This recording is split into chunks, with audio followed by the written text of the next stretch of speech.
जो दापोली किनाऱ्यावरचा बंगलो अनधिकृत आहे। अधिकाऱ्यांनी मला सांगितलं त्याला पाडण्याचे आदेश देण्यात आले आहे। अधिकाऱ्यांनी हेही सांगितलं की मिलिंद नार्वेकरनी स्वतः मान्य केलं आहे की या बंगलो बांधण्यासाठी त्यांनी कोणतीही परवानगी घेतली नव्हती। अधिकाऱ्याने हेही सांगितलं की मिलिंद नार्वेकरांनी मंत्रालयात सबमिट केलंय की त्यांनी बंगलो पाडला। मुख्यमंत्री उद्धव ठाकरे साहेब आणि त्यांचे सचिव एक नंबरचे खोटारडे आहेत। मिलिंद नार्वेकरचा बंगलो जसा आहे होता तसा तिथे उभा आहे। मी काल प्रत्यक्ष जाऊन आलो। मला माझा प्रश्न स्पष्ट मुख्यमंत्रींना आहे, आपला सचिवाबद्दल आम्ही मान देतो पण तो महाराष्ट्राचा जावई नाहीये। आपल्या आशीर्वादाने ते समुद्र किनाऱ्यावर नियमांचं उल्लंघन करतात, 4000 स्क्वेअर फूटचे बंगलो बांधतात आणि त्यानंतर त्याच्यावर कारवाई का नाही?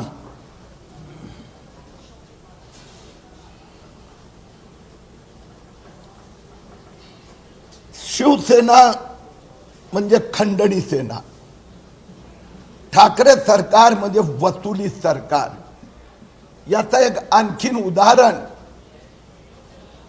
मुंबई महापालिका, मी मागच्या वेळी पण सांगितलं होतं, माफिया कॉन्ट्रॅक्टरचा अड्डा आहे आणि त्याचे लाभार्थी standing committee chairman Yashwant Jadhav त्यांच्या पत्नी यामिनी जाधव आमदार आहेत। त्या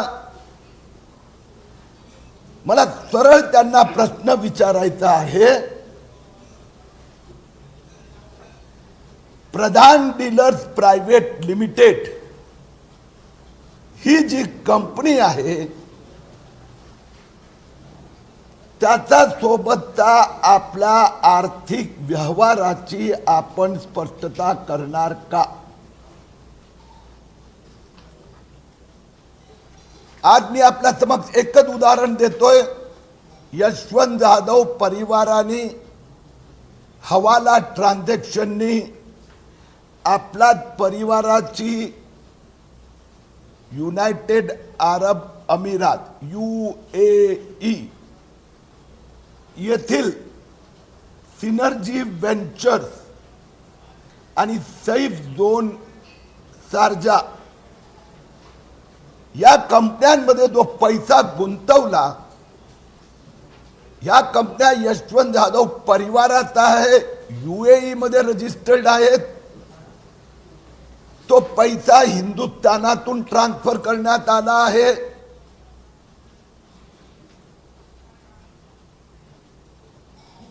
तो पैसा जाधव परिवाराचा कंपनीतून ट्रान्सफर झाला आहे, पण जाधव परिवाराचा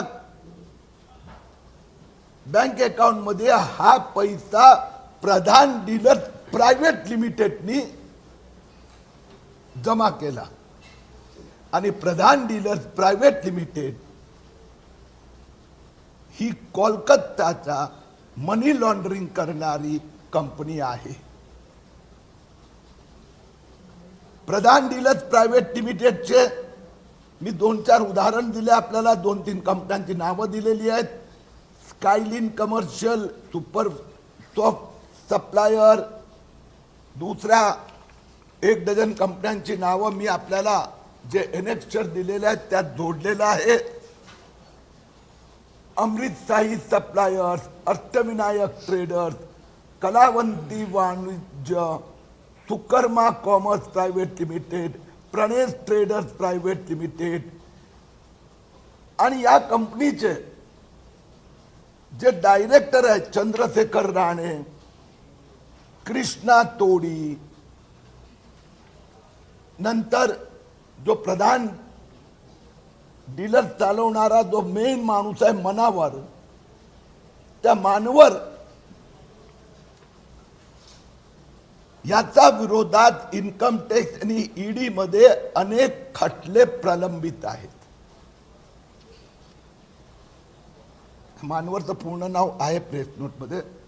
हे जे मानवर आहेत ते मनवार्थी मनवारचं नाव आणखीन पॉलिटिकल नेत्यांना पण मनी लॉन्ड्रिंग करायला मदत केलेली आहे.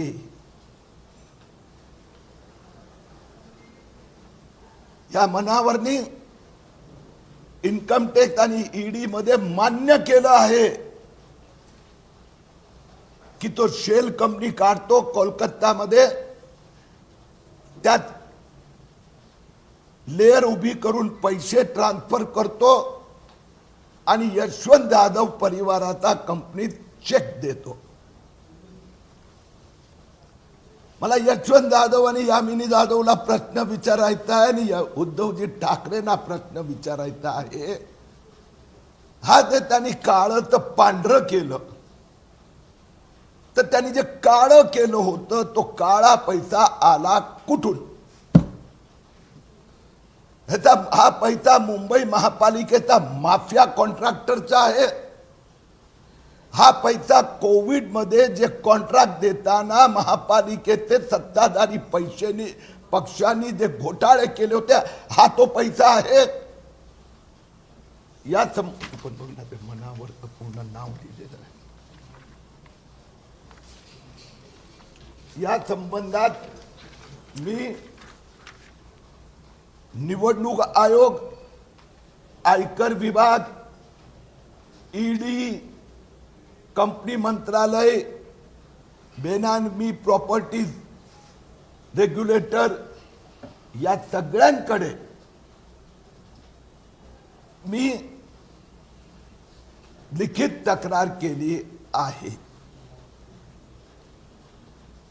यशवंत जाधव वर ताबडतोब कारवाई व्हावी आणि यामिनी जाधव यांनी आपलं निवडणूक जे एफिडेव्हिट केलं होतं त्यात जे खोटी माहिती दिली होती, माहिती लपवली होती, त्यावर ही कारवाई करावी अशी मागणी केली आहे.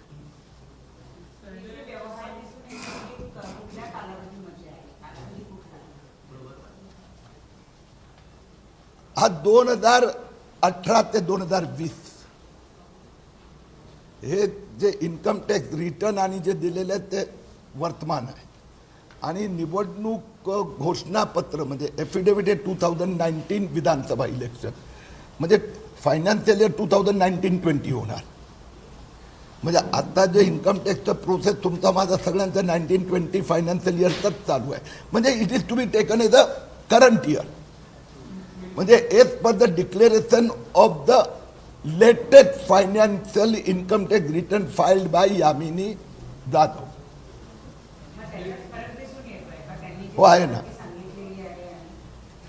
हे त्यांचा निवडणूक निवडणूक एफिडेव्हिट मध्ये या त्रुटी आढळल्या आहेत, तेही आम्ही तिथे लक्षात आणून दिले आहेत. हे मी तक्रार जे केली निवडणूक आयोग, इन्कम टॅक्स विभाग, enforcement department, directorate, ED, company मंत्रालय, कारण की या शेल कंपन्या आहेत त्यातल्या एक कंपनी स्ट्राईक ऑफ आहे म्हणजे अनेक वर्षापूर्वी 2014 मध्ये बंद झालेली आहे, तर त्याच्या नावाने आर्थिक व्यवहार दाखवला आहे. आणि बेनामी संपत्ती, कारण की यात बेनामी संपत्ती आहे त्याचे पण पुरावे दिलेले आहेत. परत जे त्यांच्या मुलाच्या नावाने UAE मध्ये कंपनीमध्ये इथून पैसा ट्रान्सफर झालाय ते रिझर्व्ह बँकेचं पण डॉक्युमेंट आम्ही दिलेलं आहे. मग मुद्दा काय झाला की इथे कलकत्ता कंपनीमध्ये तिथं फ्रेश त्यांना यांनी रोख रक्कम दिली, त्यांनी शेल कंपन्या बनवून त्यांनी शेल कंपन्यांमधून प्रधान डीलरमध्ये 1 कोटी हे केले आणि प्रधान डीलरनी जाधव आई बाबा म्हणजे यामिनी आणि यशवंत सगळ्यांच्या खात्यात पैसे दिले. ते पैसे UAEच्या कंपनीमध्ये यांनी आपलं ओन कॅपिटल म्हणून ट्रान्सफर केलं. म्हणजे इथला पैसा काळा पैसा फॉरेनला गेला.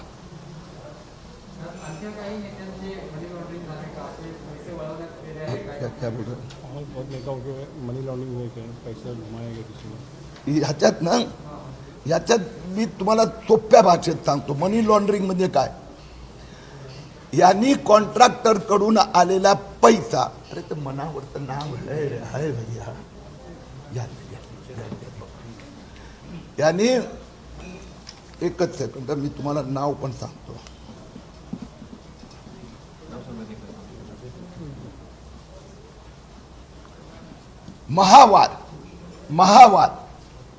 महावार म्हणून जो मनी लॉन्ड्रिंगचा धंदा करतो कलकत्ता बेस्ड कंपनीचा, त्या महावारला यांनी 1 कोटी रुपये रोख दिले. महावारनी वेगवेगळ्या शेल कंपन्यात बनवला, जे मी तुम्हाला नावं दिली तुम्हाला ते एनेक्स्चर मध्ये दिलेली आहेत. त्या कंपन्यांमध्ये हा पैसा टाकला. त्या कंपन्यांनी प्रधान डीलर्स प्रायव्हेट लिमिटेड मध्ये तो 1 कोटी रुपये ट्रान्सफर केले आणि प्रधान डीलर्सनी ते यशवंत जाधव यामिनी जाधवला ट्रान्सफर केले. जाधवनी ते आपली जे UAEच्या 2 कंपन्यांमध्ये ते ट्रान्सफर केले. लक्षात आलं?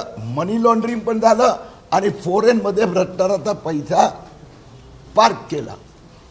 म्हणजे महावरला जो, आणि महावरनी हे कबूल केलं आहे, यशवंत जाधव मला केस देत होते आणि मी अशा प्रकाराने माझा बोगस कंपन्यांमध्ये डिपॉझिट करून प्रधान डीलर्स ही माझी आणखीन एक बोगस कंपनी, त्यातना अच्छा या सगळ्या बॅलन्स शीट आमच्याकडे आहे. म्हणजे हे ट्रान्झॅक्शन आहे. आणि जाधव परिवाराने फॉरेनला ट्रान्सफर केले. रिझर्व्ह बँकची परमिशन ती पण आहे, ते पण दिलंय.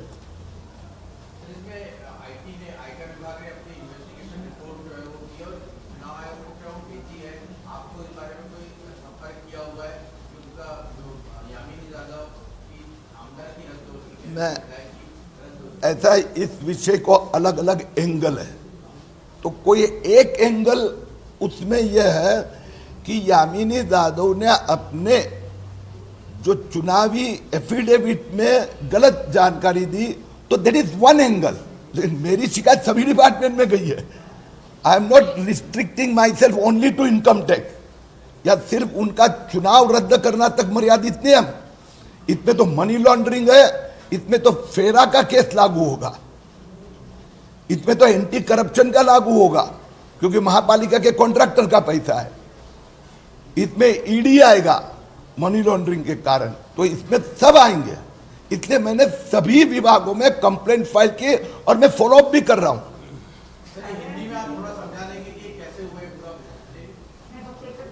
मराठी संपू दे ना. हे आमच्या माहितीप्रमाणे 15-20 कोटी रुपयाचे ट्रान्झॅक्शन आहेत, पण 1 करोडचं full circle cycle start to end हे आम्ही डॉक्युमेंट सबमिट केले.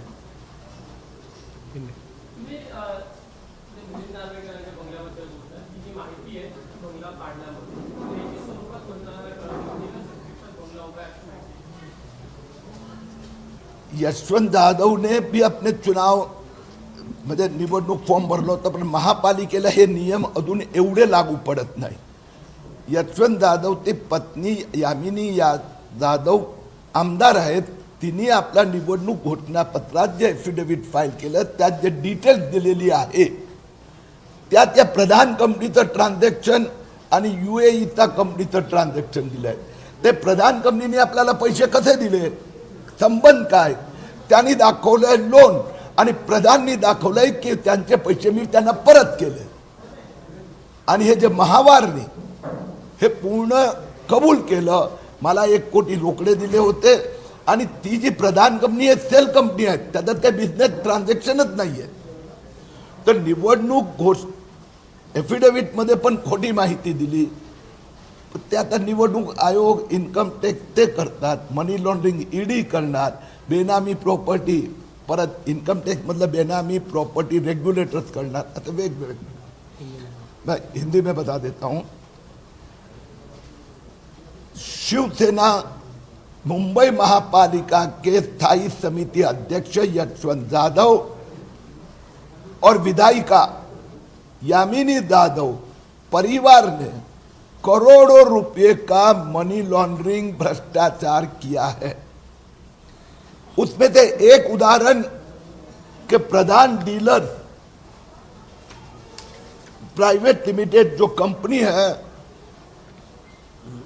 उसने कोलकाता की कंपनियों से पैसा प्रधान डीलर्स में आया. प्रधान डीलर्स ने वो पैसा यशवंत जाधव के अकाउंट में ट्रांसफर किया और यशवंत जाधव ने ये पैसा यूएई भेजा है. इस संबंध में रिजर्व बैंक ऑफ इंडिया से लेकर registrar of companies, income tax, in सबके पेपर्स लेकर हमने एविडेंस के साथ में शिकायत दर्ज की है. यह शिकायत चुनाव आयोग, इनकम टैक्स विभाग, बेनामी properties act, information enforcement directorate, company मंत्रालय, ये सब जगह हमने शिकायत फाइल की है.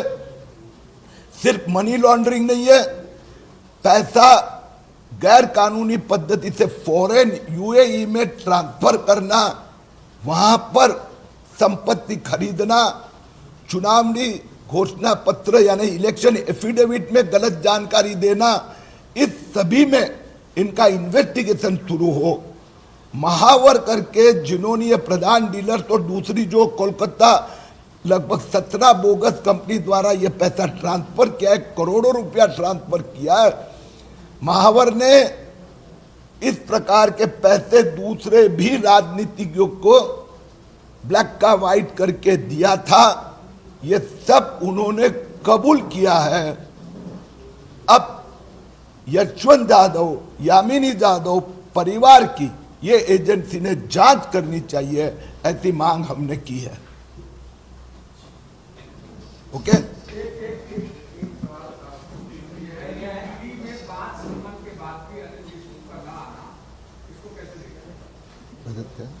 ईडी में अनिल देशमुख का नहीं है.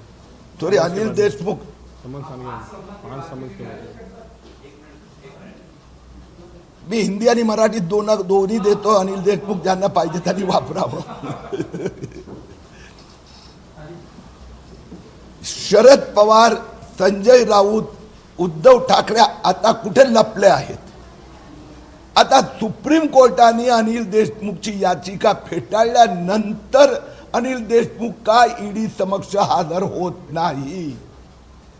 काय शरद पवार आणि उद्धव ठाकरेंना भीती आहे की अनिल देशमुख उपस्थित झाले तर 100 कोटीचं वाटप कसं व्हायचं याचा हिशोब लोकांच्या समोर येणार. अनिल देशमुखवर ताबडतोब नॉन अवेलेबल वॉरंट इश्यू करा, भगोडा घोषित करा, अशी मागणी मी ईडी कडे केली आहे. हिंदी में अनिल देशमुख को भगोड़ा घोषित करो, उनके खिलाफ नॉन अवेलेबल वारंट जारी किया जाए, ऐसी मांग मैंने ईडी के समक्ष की है. 5 समझ के बाद में भी अनिल देशमुख नहीं आ रहे. सुप्रीम कोर्ट, मुंबई हाई कोर्ट दोनों ने उनकी याचिका रद्द कर दी. अब संजय राउत, शरद पवार, उद्धव ठाकरे की बोलती क्यों बंद है? क्या उनको डर लग रहा है कि अनिल देशमुख ईडी के समक्ष अगर पहुंचा तो वादे का 100 करोड़ का बंटवारा किसके खाते में कितना जाता था वो पता चल जाएगा.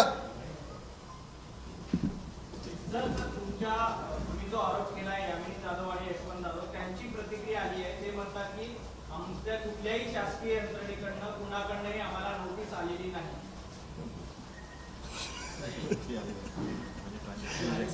काय वेळ मला हसायला येते. वो पैसे ट्रान्सफर झाले, तुम्ही भ्रष्टाचार केला, शेल कंपनी कलकत्ताच्या कंपन्यांमधून पैसे तुमच्या खात्यात जमा झाले, तुमची यूएई मध्ये कंपनी आहे, प्रधान डीलर्स मधून झाले, प्रधान डीलर्सचा महापौर महावरनी हे सगळं कबूल केलेले. तो काळाचा पांढरा केला. कोविड कॉन्ट्रॅक्टर मधून पैसे मिळत होते, त्याबद्दल काहीतरी सांगा ना. किरीट सोमय्या परत एकदा रेकॉर्डवर सांगतोय, मी जे सांगितलं त्याचे सगळे माझ्याकडे पुरावे आहेत आणि यशवंत जाधव परिवाराने हा घोटाळा केलाय त्या संबंधी ते का गप्प आहेत.